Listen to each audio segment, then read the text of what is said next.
Welcome.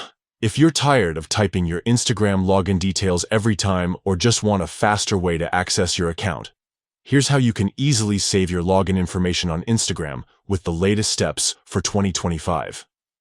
First, open the Instagram app on your phone.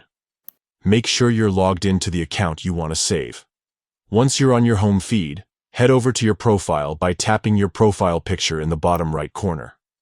On your profile page, look up to the top right and tap the three horizontal lines. These are often called the hamburger menu. This will open up a menu with several options.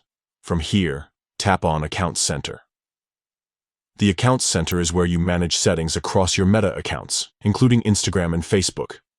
Inside the Account Center, select Password and Security. Here, you'll see several security options to help keep your account safe and make logging in easier. Next, tap on Saved Login. This section allows you to manage whether Instagram remembers your login details on your device. Now, you'll see a list of accounts linked to your device. Find the account you want to save login information for, and simply toggle on the switch next to Save Login.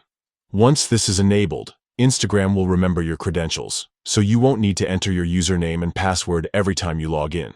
If you ever want to remove your saved login info, you can come back to this section and turn the switch off. This gives you full control over your account security and convenience. That's it. You've now set up Instagram to save your login information, making it quicker and easier to access your account whenever you need. If you switch devices or log out, just repeat these steps to keep your login details saved. Thanks for following along. For more tips and the latest updates, don't forget to check back for new guides.